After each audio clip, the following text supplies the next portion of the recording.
میں کوئی ٹائم ہی نہیں لگتا کہ وہاں تک بات پہنچتی. 12ویں نمبر پر ایجنڈا کوئی اتنا لمبا نہیں تھا کہ جی بہت زیادہ ٹائم لگ جاتا.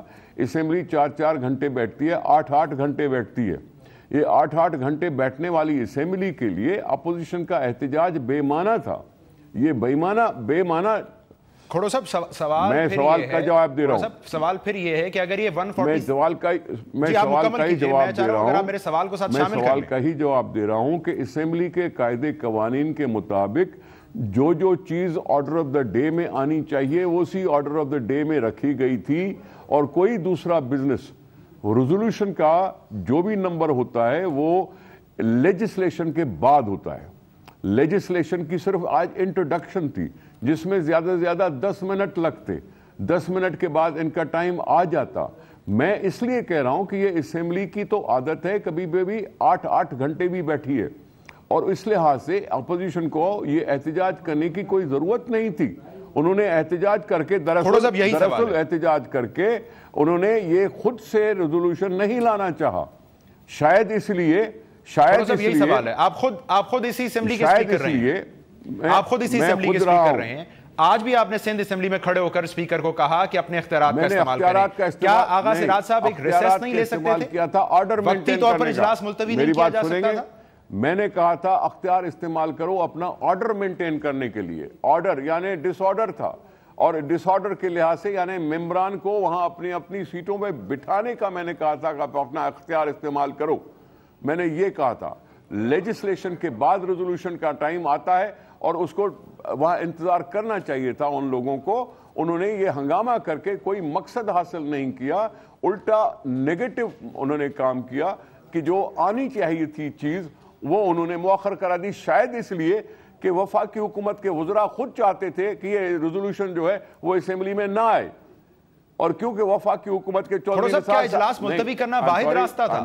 آپ سن لیں آغا صاحب, ریسیس نہیں لے سکتے تھے, اس کو وقتی طور پر ملتوی نہیں کر سکتے تھے اجلاس کو. بات سن لیں. آپ کو پتا ہے کہ وفاقی وزیر چودھری نثار نے کہا تھا کہ اس کو اسمبلی میں نہ لے جاؤ. آج ان کے ممبران کھڑے ہو کے ہنگامہ کر کے اس کو روک دیا. میں سمجھتا ہوں ان لوگوں نے چودھری نثار صاحب کا کہنا مانا ہے کہ انہوں نے اسمبلی میں قرارداد پیش کرنے سے پہلے ہنگامہ کر دیا. ہنگامہ کرنے سے اسپیکر صاحب کی ثواب دید ہے کہ وہ اسمبلی کا اجلاس مؤخر کر سکتا ہے. اور کل افسوس کی بات ہے کہ کل پرائیویٹ ممبر ڈے ہوگا, اس لیے 2 دن اور چلے گئے. اگر یہ نہ کرتے, انتظار کرتے, اور پھر اگر حکومت یہ نہ لاتی ریزولوشن تو پھر حکومت کا قصور ہوتا. حکومت نے تو اپنی نیک نیتی کے ساتھ ریزولوشن پیش کر کے ایجنڈا میں شامل کروا لیا تھا, اور یقینی طور پر اسمبلی کے جو بھی قوانین ہیں, قاعدے ہیں, قوانین ہیں, اس میں آرڈر آف پرائیورٹی ہوتا ہے. کوسچن آور, پریویلیج موشن, ایجنڈ موشن, اور اس کے بعد دوسری چیزیں. اب میرے سوال کا جواب دے دیجئے سر. میں ہی جاننا چاہ رہا ہوں کیا ریسیس نہیں لی جا سکتی تھی اجلاس میں, وقتی طور پر ملتوی نہیں کیا جا سکتا؟ آپ خود کہہ رہے ہیں 8 گھنٹے جاری رہتا ہے مطلب کہ جب 8 گھنٹے ہو سکتا ہے تو انتظار کیوں نہیں کر سکتے تھے اپوزیشن والے؟ جب 8 گھنٹے یا 4 گھنٹے بیٹھتی ہے اسمبلی تو پھر اس میں ہنگامہ کرنے کی کیا ضرورت تھی؟ تو آپ یہ کہہ رہے ہیں یہی واحد آپشن تھی کہ اس کو کل تک ملتوی کر دیا جائے, اور کل تو چونکہ پرائیویٹ ممبرز ڈے ہے تو اس پر بات ہوگی بھی نہیں ہے, کیونکہ پرائیویٹ ممبر ڈے میں یہ سرکاری بزنس ہے. سرکاری بزنس سے سرکار نے ریزولوشن لایا ہے, اور پرائیویٹ ممبر ڈے پر سرکاری بزنس نہیں آتا. ان کو پتا ہے, اپوزیشن کو پتا ہے, ان لوگوں کو جنہوں نے ہنگامہ کیا کہ کل بھی نہیں آ سکے گا. چلیں سر, میں آگے چلتا ہوں. آپ نے چودھری نثار صاحب کا حوالہ دیا, وہ بڑی واضح پوزیشن لے چکے ہیں. وہ یہ کہہ رہے ہیں کہ ایک شخص کو بچانے کے لیے سندھ حکومت پیپلز پارٹی اس حد تک نہ جائے. آپ لوگوں کی یہ ایکشنز رینجرز اور وفاق کو متنازع بنا رہے ہیں. تو سر کیا ڈاکٹر عاصم کیس اتنا تنگ کر رہا ہے پیپلز پارٹی کو کہ یہ سب کہنا پڑ رہا ہے اور سننا پڑ رہا ہے؟ معاف کیجئے گا جناب, ہم نے اس ٹارگٹ کلنگ کو دیکھ کر, ایکسٹارشنسٹ کو دیکھ کر, ٹیررسٹ کو دیکھ کر, کڈنیپرز کو دیکھ کر رینجرز کو بلایا تھا اور ان کو اختیار بھی دیا تھا.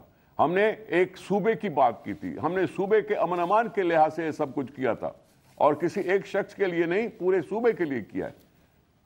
اور اس لحاظ سے کسی ایک شخص کا نام لے کر خود اس کو کنٹراورسی کر رہے ہیں, خود کنٹراورسی کر رہے ہیں. اتنے مہینوں چل رہا تھا نا آپریشن, اتنے مہینوں اتنے سارا کچھ ہو رہا تھا نا, تو کیا ہم نے کبھی اعتراض کیا تھا؟ ہم نے کوئی اعتراض نہیں کیا تھا.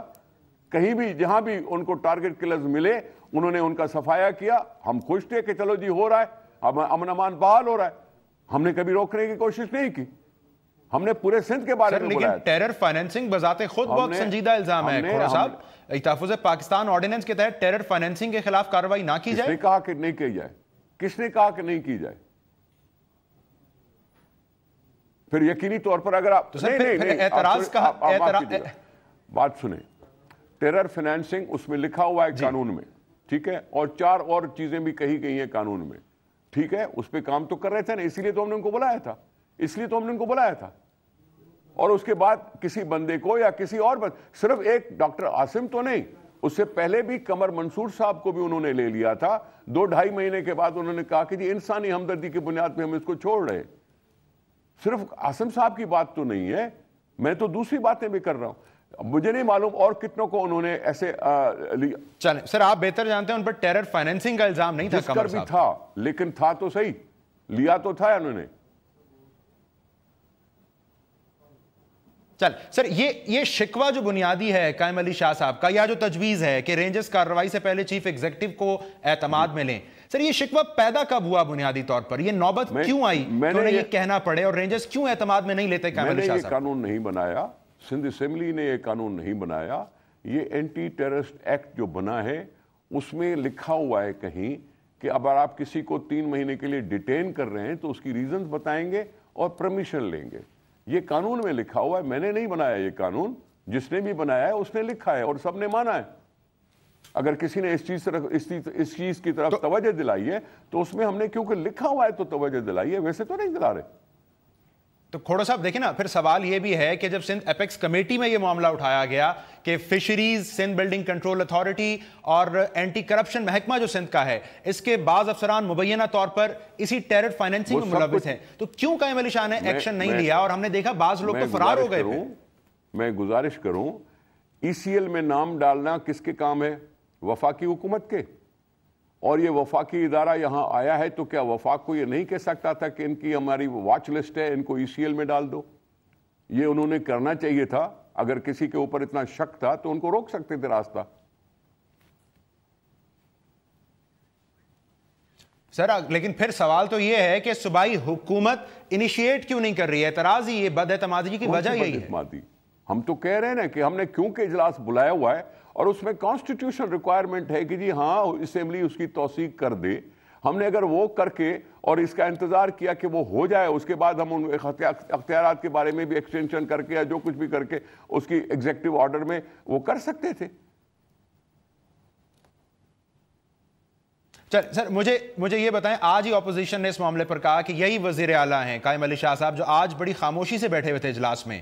کچھ عرصہ پہلے سندھ میں کھڑے ہو کے اسمبلی میں اسی سارے آپریشن کا کریڈٹ لیتے رہے ہیں، تو اب اچانک یہ سارا معاملہ ان کے لیے پیچیدہ کیوں ہو گیا؟ جناب عالی، یہ کریڈٹ سندھ حکومت کو ہی جاتا ہے. رینجرز کا بلانا سندھ حکومت نے ہی بلایا ہے. امن امان بحال رکھنے کے لیے وفاقی حکومت سے استدعا کی ہے سندھ حکومت نے.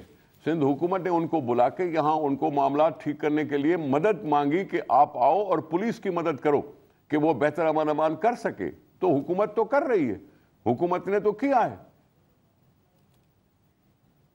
کھوڑا صاحب اگر انیشیٹو آپ کا ہے، کریڈٹ آپ لوگوں کو جانا چاہیے، تو پھر ڈر یا خوف کس کا ہے؟ آج آپ نے خود فرمایا 10 روز تو ہو گئے اختیارات کی مدت ختم ہوئے، وقتی طور پر کیوں نہ کیا؟ یہی کہہ رہے ہیں چودھری نثار صاحب بھی. دیکھیں بات سنیں، چودھری نثار صاحب 2 باتیں کر رہے ہیں. چودھری نثار صاحب کہہ رہے ہیں کہ جی اسمبلی میں مت جاؤ. کیا مطلب یہ جمہوری ادارہ نہیں ہے؟ کیا کانسٹیٹیوشن میں نے لکھا؟ کیا پارلیمنٹ نے یہ ساری چیزیں نہیں مانی؟ اب جب مانی ہے اور ہم کر رہے ہیں تو چودھری نثار صاحب کو کہنے کی کیا ضرورت ہے سب کچھ؟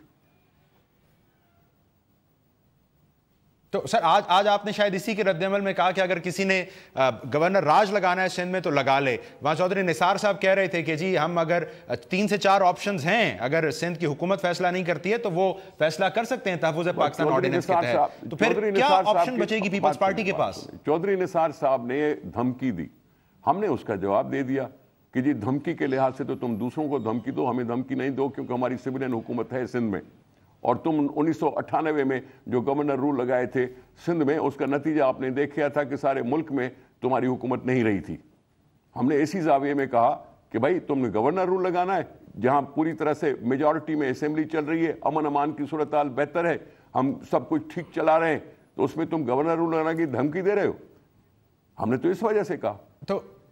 کھوڑا صاحب میں آخری سوال آپ سے پوچھ پاؤں، اس کا مطلب یہ ہے کہ ایسے کسی انتہائی اقدام کے لیے پیپلز پارٹی سندھ حکومت نے صف بندی کر لی ہے، پھر ہیڈز آن کے لیے تیار ہیں آپ؟ میں کہہ رہا ہوں کہ گورنر رول لگانے کی ضرورت ہی کیوں آ رہی ہے کسی کو؟ کیا انہوں نے پہلے یہ لگا کے فائدہ اٹھایا ہے؟ اپنی حکومت خود ختم کرا رہے ہیں۔ ابھی لیڈر آف اپوزیشن نے کیا کہا تھا، ایک پلر کو تم ادھر ادھر کرو گے تو ساری عمارت کو بھی نقصان پہنچ سکتا ہے۔ یہ کیا آپ نے نہیں سنا؟ کسی اور سے نہیں سنا آپ نے بات؟ اور گورنر رول لگانا کوئی اتنا... بہت شکریہ نثار کھوڑا صاحب، سینئر رہنما پاکستان پیپلز پارٹی ہمارے ساتھ موجود تھے اور کہہ رہے تھے کہ آج اپوزیشن کے رویے اور احتجاج کی وجہ سے قرارداد اسمبلی میں سندھ کی نہیں پیش کی جا سکی، اور نثار کھوڑا صاحب کے بقول ایسا اپوزیشن ارکان شاید وفاقی وزیر داخلہ چودھری نثار صاحب کے کہنے پر کر رہے تھے۔ ایک مختصر بریک لیتے ہیں ناظرین، اور اپنی اگلی سٹوری کے ساتھ آپ کی خدمت میں حاضر ہوتے ہیں۔ Stay tuned for that.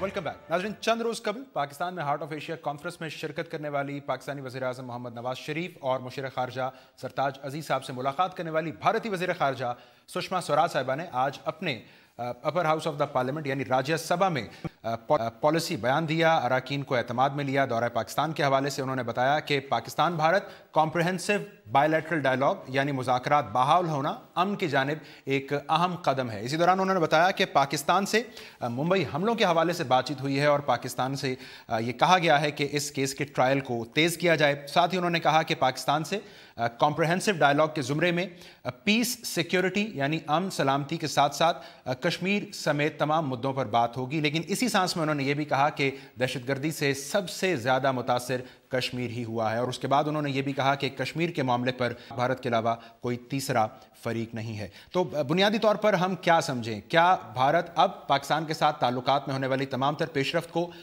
دہشت گردی کے زاویے سے ہی دیکھے گا، اسی سے اس کی رفتار کا تعین کرے گا؟ اور پھر سب سے اہم یہ کہ تیسرا فریق پاک بھارت تعلقات میں کشمیر کو لے کر اگر نہیں ہے تو سشما سوراج صاحبہ بنیادی طور پر رول آؤٹ کس کو کر رہی تھیں اس پر بات کریں گے۔ ہم نے زحمت دی اسٹوڈیوز میں، میرے ساتھ موجود ہیں سابق سفیر اور اقوام متحدہ میں پاکستان کے سابق مستقل مندوب مسعود خان صاحب۔ مسعود صاحب بہت شکریہ آپ کے وقت کا۔ سر، آج سشما صاحبہ نے کہا یہ راجیہ سبھا میں کہ بڑا اہم پیش رفت ہے، قدم ہے امن کی جانب پاک بھارت ڈائیلاگ بحال ہونا، تو یہ بھارت باضابطہ اعتراف کر رہا ہے مذاکرات کی اہمیت کا؟ جی، انہوں نے صحیح کہا ہے کہ یہ ایک اہم پیش رفت ہے، کیونکہ یہ سال مشکل سال رہا ہے بھارت اور پاکستان کے تعلقات کے سلسلے میں، اور کسی طریقے سے بھی بھارت مذاکرات پہ آمادہ نہیں ہو رہا تھا۔ ہم نے ہر طریقہ آزمایا، وزیر اعظم نواز شریف جو ہے 2-3 مرتبہ ان سے ملے یا کسی نہ کسی طریقے سے ان کے ساتھ رابطہ ہوا، تو وہ رابطہ نہیں ہو پا رہا تھا، اور اگر ہو رہا تھا تو وہ آمادہ نہیں ہو رہے تھے۔ تو یہ تو پیش رفت ہوئی ہے، لیکن ابھی بہت سے مراحل طے کرنے ہیں۔ کچھ ایجنڈے کی شکل سامنے آ گئی ہے اور اسے لے کے آگے بڑھنا ہے، لیکن میں سمجھتا ہوں کہ ہمیشہ کی طرح ہم ایک مرتبہ پھر شروع کر رہے ہیں پورا سلسلہ۔ آپ کو جیسا کہ معلوم ہے کہ مربوط مذاکرات کا یہ عمل تعطل کا شکار ہو گیا تھا، اب دوبارہ سے اسے بحال کیا ہے، تو اب پتہ نہیں کہاں سے شروع کریں گے ہم۔ تو ہم اس کو آغاز کہیں، بحالی تو نہ کہیں؟ پھر نہیں، بحالی ہے، عمل کی بحالی ہے، لیکن مذاکرات کا دوبارہ سے آغاز ہوگا۔ تو میں سمجھتا ہوں اہم ہے، لیکن یہ ہے کہ ابھی فارن سیکرٹری سے ملنا ہے اور انہوں نے طریقہ کار طے کرنا ہے، انہوں نے کیلنڈر طے کرنا ہے، اور اس کے بعد جو ہے آگے بڑھ سکیں گے۔ اس میں یہ ہے کہ اب تک یہ ہوتا رہا ہے، اگر آپ سن 1997 سے لے کر اب تک دیکھیں، مذاکرات کا سلسلہ چل پڑتا ہے، پھر رک جاتا ہے، 2-3 دور ہو جاتے ہیں مذاکرات کے، اور پھر ڈیریل ہو جاتا ہے، یا پھر جو ہے بہت تلخیاں ابھر کے آ جاتی ہیں۔ تو اس مرتبہ یہ کرنا چاہیے، اگر یہاں شعور اور آگہی کا ثبوت دیا جائے اور اس کے بعد ہم اپنے ماضی کے تجربات سے فائدہ اٹھائیں، سبق سیکھیں، تو پھر یہ ہے کہ ہمیں نتیجہ خیز مذاکرات کی طرف قدم بڑھانا چاہیے کہ مسئلہ کشمیر ہے تو اس کا کیا حل ہے، سیاچن ہے اس کا کیا حل ہے۔ اس پر آنے سے پہلے سشما صاحبہ کا یہ کہنا راجیہ سبھا میں کہ جی بڑا اہم قدم ہے یہ امن کی جانب، کیا اس کی وجہ یہ ہے کہ بھارت کا جو دیرینہ خواہش اور اصرار رہا کہ دہشت گردی کو کسی طرح مرکزیت حاصل ہو جائے مذاکرات میں، اس میں بھارت کامیاب ہوا ہے، اس لیے انہوں نے کہہ دیا کہ بڑا اہم قدم ہے امن کی جانب؟ میں کہوں گا کہ اس وجہ سے اہم قدم ہے کہ پاکستان اور ہندوستان دونوں جوہری ریاستیں ہیں، اور ایل او سی کے اوپر بہت کشیدگی تھی، ورکنگ باؤنڈری کے اوپر بہت کشیدگی تھی، بلکہ دونوں طرف کلنگز ہو رہی تھیں، اور خاص طور سے پاکستان پہ کلنگز بہت زیادہ ہوئی ہیں، بلا اشتعال بہت سی فائرنگ ہو رہی تھی، تو وہ سلسلہ کچھ تھمے گا۔ دوسری یہ ہے کہ آپ نے دیکھا ہوگا کہ اس سال بھارت کی طرف سے بہت پاکستان مخالف بیانات جاری کیے گئے، یہاں تک کہ کابینہ کے ارکان بھی ایک دوسرے سے مسابقت لے جانا چاہتے تھے ان بیانات میں، ان تلخ بیانات کو جاری کرنے میں۔ تو یہ بھی اس علاقے کے لیے بہت ہی خطرناک تھا، کیونکہ کسی وقت بھی معاملات ایک حد سے آگے جا سکتے تھے، اور پورے کا پورا یہ جو خطہ ہے یہ جنگ کے شعلوں کی لپیٹ میں آ سکتا تھا۔ لیکن آپ کا جو سوال، میں آپ کے سوال کا جواب دے دوں، انہوں نے کہا ہے دہشت گردی سے متعلق کہ اس طریقے سے امن کی طرف ہم قدم اٹھائیں گے۔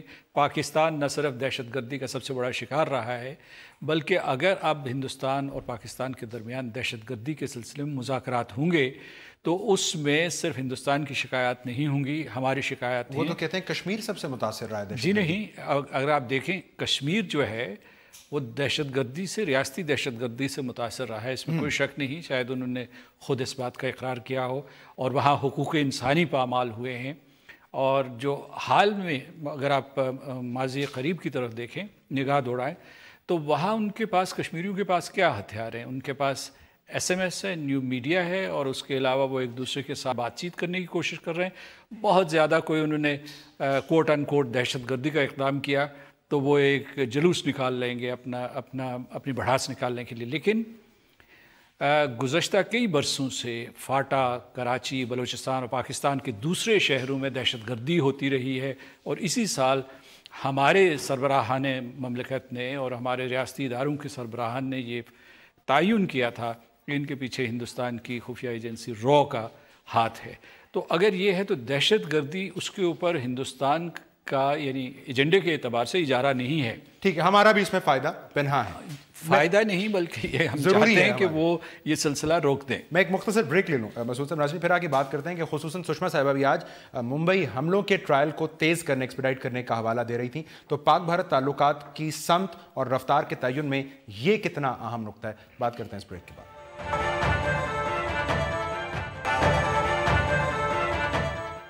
ویلکم بیک ناظرین۔ مسعود صاحب، بریک سے پہلے آپ بھی حوالہ دے رہے تھے کہ پاک بھارت مذاکرات کی ریل گاڑی چلتی ہے، رک جاتی ہے، اب پھر مرکزی نقطہ ممبئی ٹرائل کیس کو تیز کرنا بھی شامل ہے جوائنٹ سٹیٹمنٹ میں۔ آج راجیہ سبھا میں سشما صاحبہ اس کا حوالہ دے رہی تھی، تو یہ خدشہ موجود ہے کہ بھارت جو دیکھے گا ان دونوں ہمارے اور اپنے تعلقات کو، وہ اسی اینک سے دیکھے گا کہ پاکستان اس ممبئی حملے کو لے کر کیا قدم اٹھاتا ہے، اور پھر اسی کی بنیاد پر مستقبل طے ہوگا ہمارے ان سے تعلقات کا۔ یہ ممکن ہے، کیونکہ وہاں رائے عامہ کا دباؤ بھی ہوگا ہندوستان کی قیادت کے اوپر۔ لیکن میں سمجھتا ہوں کہ جو پیش رفت ابھی ہوئی ہے مودی سرکار کے آنے کے بعد، کسی قسم کے کوئی پیش رفت نہیں ہو رہی تھی، تو جو تھوڑی بہت ہلچل ہوئی ہے، جو تھوڑا سا ہم آگے بڑھے ہیں، یہ بھی امن کی راہ میں ایک اہم قدم ہے، اور اس کو ہمیں مکمل طور پر ڈسمس نہیں کرنا چاہیے، کیونکہ آپ نے دیکھا ہے کہ مودی سرکار کسی بھی طریقے سے مذاکرات کے لیے آمادہ نہیں ہو رہے تھے۔ انہوں نے کچھ ترمیم کی ہے، اب ان کو جامع مذاکرات کہا ہے، جامع باہمی مذاکرات کہا ہے، کچھ کہہ لیجئے گا، ایجنڈا تقریباً وہی ہے، اس میں کچھ تھوڑی حاشیہ آرائی کی گئی ہے۔ تو یہ مرحلہ تو طے ہو گیا، اب آگے کچھ جو ہے وہ دونوں طرف کی فریقین کی پولیٹیکل ول پہ ہے کہ وہ کتنا مصمم سیاسی ارادہ رکھتے ہیں۔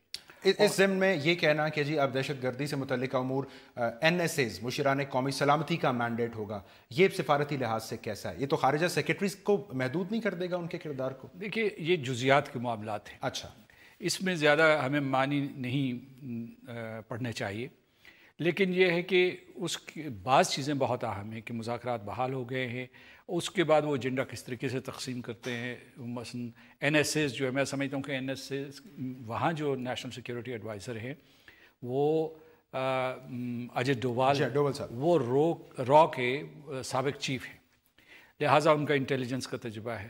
جو ہماری طرف NSA ہیں ان کا بھی آپریشنل تجربہ موجود ہے، جنجوعہ صاحب، تو اس طریقے سے میرا خیال ہے کہ وہ اگر ایک دوسرے سے بات کریں گے تو اس میں زیادہ کمیونیکیشن ہوگا. اس میں اور مودی صاحب کا انہوں نے کہا کہ وہ اگلے برس پاکستان کا دورہ کریں گے، سارک کانفرنس کا وہ حوالہ دے رہی تھی. تو وزیر اعظم بھارت کے نریندر مودی کا پاکستان آنا گو کہ یہ طے ہے کہ وہ بائی لیٹرل ارینجمنٹ کے تحت نہیں آ رہے ہیں، یہ کتنا سگنیفیکنٹ ہوگا دونوں ممالک کے تعلقات کے لیے؟ یہ اہم ہے. کفر ٹوٹے گا خدا کر کے، لیکن اس کے ساتھ یہ ہے کہ ایک ہے، میں جیسا کہ پہلے بھی کہہ رہا تھا کہ ایک سیاسی عمل ہے جو دونوں ممالک کے درمیان جاری رہنا چاہیے. اگر ہمارے درمیان سیاسی عمل رک جائے تو اور اس کے بعد جو ہے اس کا متبادل تصادم ہوتا ہے تو وہ دونوں ممالک کے لیے بہت خطرناک ہے. دونوں ممالک کی معیشت کے لیے، سلامتی کے لیے بہت خطرناک ہے، پاکستان کے لیے بالخصوص. اور ہم نے بہت اہم منصوبے بنائے ہیں، اقتصادی راہداری کا منصوبہ ہے، تو اس لیے ہمیں اس وقت استحکام بھی چاہیے، امن و سلامتی کی فضا بھی چاہیے، سازگار ماحول بھی چاہیے. لیکن ایک عمل ہے اور دوسرا جسے آپ انگیجمنٹ کہیں گے کہ کس حد تک وہ ایک دوسرے کے ساتھ معاملات کرتے ہیں، بات چیت کرتے ہیں، نتائج اخذ کرنے کی کوشش کرتے ہیں یا نتائج کی طرف گامزن ہوتے ہیں. تو اس سلسلے میں وزیر اعظم مودی کا یہاں آنا، جب وہ آئیں گے تو یقیناً جیسا کہ آپ نے کہا کہ وہ ایک کثیر الملکی ایک علاقائی تنظیم کے لیے آئیں گے، لیکن یہاں بیٹھ کے ظاہر ہے کہ وہ پاکستانی قیادت سے دو طرفہ بات چیت بھی کریں گے. اور اس میں ہمیں امید کرنی چاہیے، میں نے پھر کہا کہ اس پہ تمام اس عمل کا انحصار اس پہ ہے کہ کتنا مصمم سیاسی مجھے یہ بتائیے، یہ امید ہمیشہ سے پاک بھارت تعلقات میں اتنی موہوم کیوں ہے؟ ابھی بھی ہم یہ بات کر رہے ہیں کہ شاید جو انگیجمنٹ کا پیمانہ ہے وہ ٹیررزم پر ہونے والی بات چیت پر منحصر ہوگا، اور پھر خدا نہ خواستہ بھارت کی سرزمین پر کوئی چھوٹا سا واقعہ بھی ہو جائے تو پھر وہی مسئلہ درپیش ہم لوگوں کو باہمی اعتماد کے فقدان کا. یہ امید توانا ہو سکتی ہے دونوں ممالک کے درمیان؟ 2008 کے بعد کوئی واقعہ ہوا بھارت کی سرزمین پہ، لیکن اس واقعے کی بنیاد پر بہت کچھ خراب ہو گیا. جی، تو میں یہ کہہ رہا ہوں کہ پاکستان کے اوپر بھی آپ کو اعتماد ہونا چاہیے. یہ نہیں کہ اگر بھارت صرف دہشت گردی اور صرف ممبئی کے نقطہ نظر سے تمام معاملات کو دیکھنے کی کوشش کرے گا یا انہیں نمٹانے کی کوشش کرے گا تو پاکستان خاموش رہے گا یا پاکستان کا کردار اتنا فعال نہیں ہوگا. ایسا نہیں ہوگا. پاکستان کے بھی کچھ ترجیحات ہیں اور پاکستان کے پاس بھی بہت اہم موضوعات ہیں. اس میں اہم ترین موضوع مسئلہ کشمیر ہے.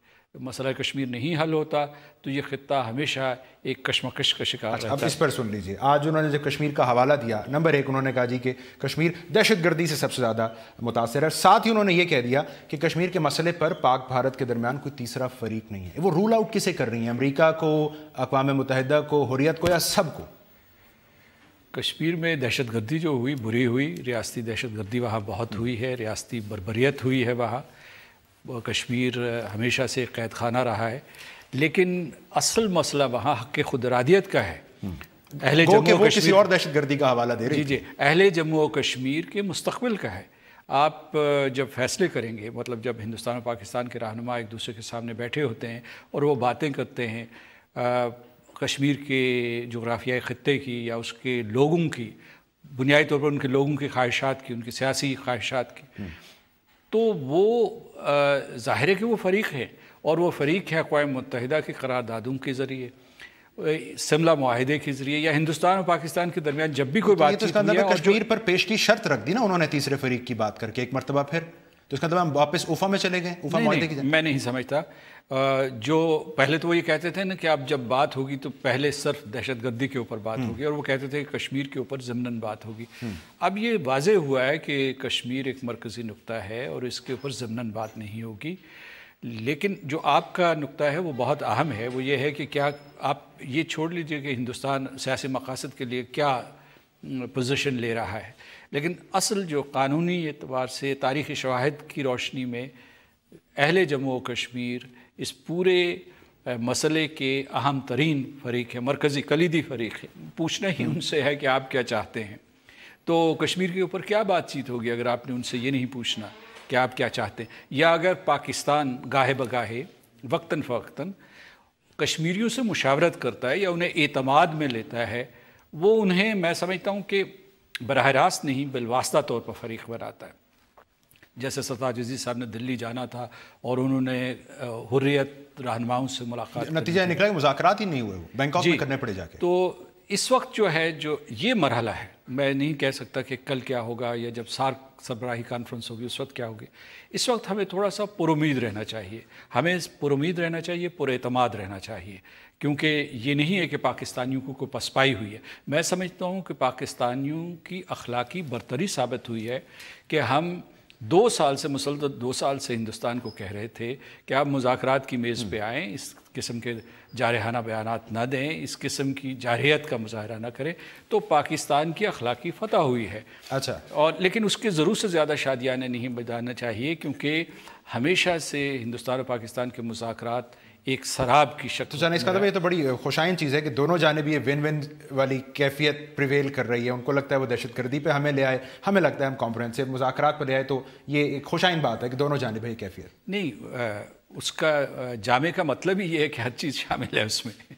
جامع کا مطلب ہے کہ اس میں دہشت گردی کا موضوع بھی شامل ہے، مسئلہ کشمیر بھی ہے، سیاچن بھی ہے، سرکریک بھی ہے، اور میں سمجھتا ہوں کہ جو اسٹریٹجک استحکام بھی ہے. کیونکہ جب ہمارے کمپوزٹ ڈائلاگ چل رہا تھا، جس کو مربوط مذاکرات آپ کہیں گے، تو اس وقت ساتھ ساتھ ایک اور بھی چل رہا تھا، اور وہ ہمارا نیوکلیئر اینڈ میسائل CBMs کا تھا کہ ہم ایک جوہری ریاستیں تو بن گئی ہیں، لیکن ہم کوئی اس قسم کے غیر ذمہ دارانہ اقدامات نہ کریں جان بوجھ کے یا حادثاتی طور پر، جس کی وجہ سے اس علاقے میں بہت زیادہ عدم استحکام پیدا ہو.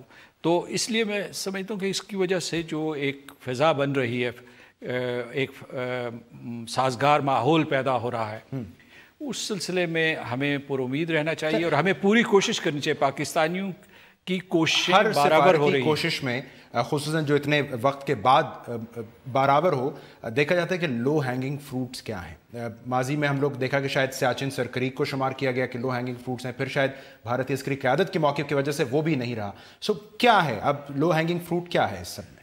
میری رائے پوچھیں تو یہ ہے کہ سیاچن بہت آسان ہے، سرکریک بھی بہت آسان ہے، اور اس کو بڑے آسانی سے کیا جا سکتا ہے، لیکن ہوں گے نہیں، کیونکہ یہ سارے کے سارے مسئلہ کشمیر سے جڑے ہوئے ہیں. لیکن لو ہینگنگ اگر ہیں تو وہ اعتماد سازی کے اقدامات. ٹو کنکلوڈ اٹ، کشمیر کی بات پھر آ گئی. مشرف صاحب کے 4 نکات جو کہ بیک ڈور ڈپلومیسی کا ہمیں نتیجہ بتایا، کوئی امکان ہے کہ وہ ریوائیو ہو جائیں، یا آپ کو لگتا ہے وہ ایک مخصوص حالات کا مخصوص فارمولا تھا، اب نہیں ہو سکتے؟ وہ اب نہیں ہو سکتے. ان کی کوئی اور نئی شکل ابھر کے سامنے آئے، میں اس کے بارے میں کچھ نہیں کہہ سکتا.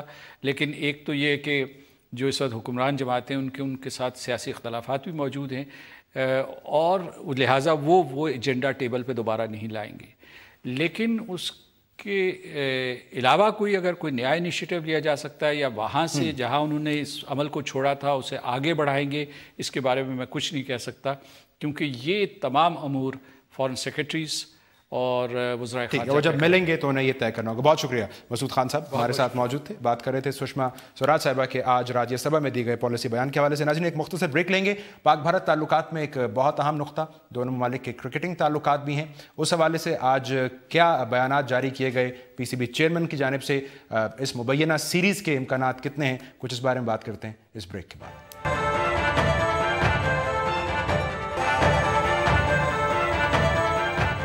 Welcome back. ناظرین، پاک بھارت کرکٹ ٹیمیں میچ کھیل رہی ہوں اور سنسنی موجود ہو تو سمجھ میں آتا ہے، لیکن اس دفعہ ان میچز ہونے یا نہ ہونے نے اتنی سنسنی خیزی پھیلا رکھی ہے کہ الامان الحفیظ. اور اسی لیے ہم اس پروگرام میں تواتر کے ساتھ یہ معاملہ اٹھا رہے ہیں کہ آخر یہ معاملہ اتنا پراسرار ہو کیوں گیا ہے. ایک جانب ہمیں PCB دکھائی دیتا ہے جو کہ ڈیڈ لائنز دے کر تھک چکا ہے، دوسری جانب ہمیں بھارتی کرکٹ بورڈ نظر آتا ہے جس نے بڑے صاف اور معصومانہ انداز میں اس سیریز کے انعقاد کو اپنی حکومتی منظوری کے ساتھ مشروط کر رکھا ہے. ایک جانب PCB چیئرمین ہیں جو یہ کہتے ہیں کہ خط لکھ کے باقاعدہ BCCI سے حتمی جواب مانگ رکھا ہے، دوسری جانب BCCI جو کہتا ہے کہ جی ہمیں تو ایسا کوئی خط ہی موصول نہیں ہوا. اور اب ہم یہ دیکھ رہے ہیں کہ بالآخر ڈیڈ لائنز دے کر تھک جانے والے شہریار خان صاحب نے توجہ کر دی ہے جائلز کلارک صاحب کی جانب اور کہا ہے کہ وہی BCCI سے حتمی طور پر جواب لیں اور ہمیں آگاہ کر دیں. اس کے ساتھ ہی آج اہم خبر یہ بھی ہے کہ شہریار خان صاحب نے حکومت پاکستان سے اگلے برس بھارت میں ہونے والے T20 ورلڈ کپ میں شرکت کے لیے کلیئرنس مانگ لی ہے. تو اس اقدام سے BCCI پاکستان کرکٹ بورڈ کو رد عمل کا اظہار کر رہا ہے یا اپنی اہمیت میں اس ایونٹ سے پہلے کوئی اضافہ کرنا چاہتا ہے. اسی پر ہم بات کریں گے. مجھے اسٹوڈیوز میں جوائن کر رہی ہیں سینئر اسپورٹس اینالسٹ عالیہ رشید. عالیہ صاحب بہت کے وقت کا اسٹارٹ آف یہ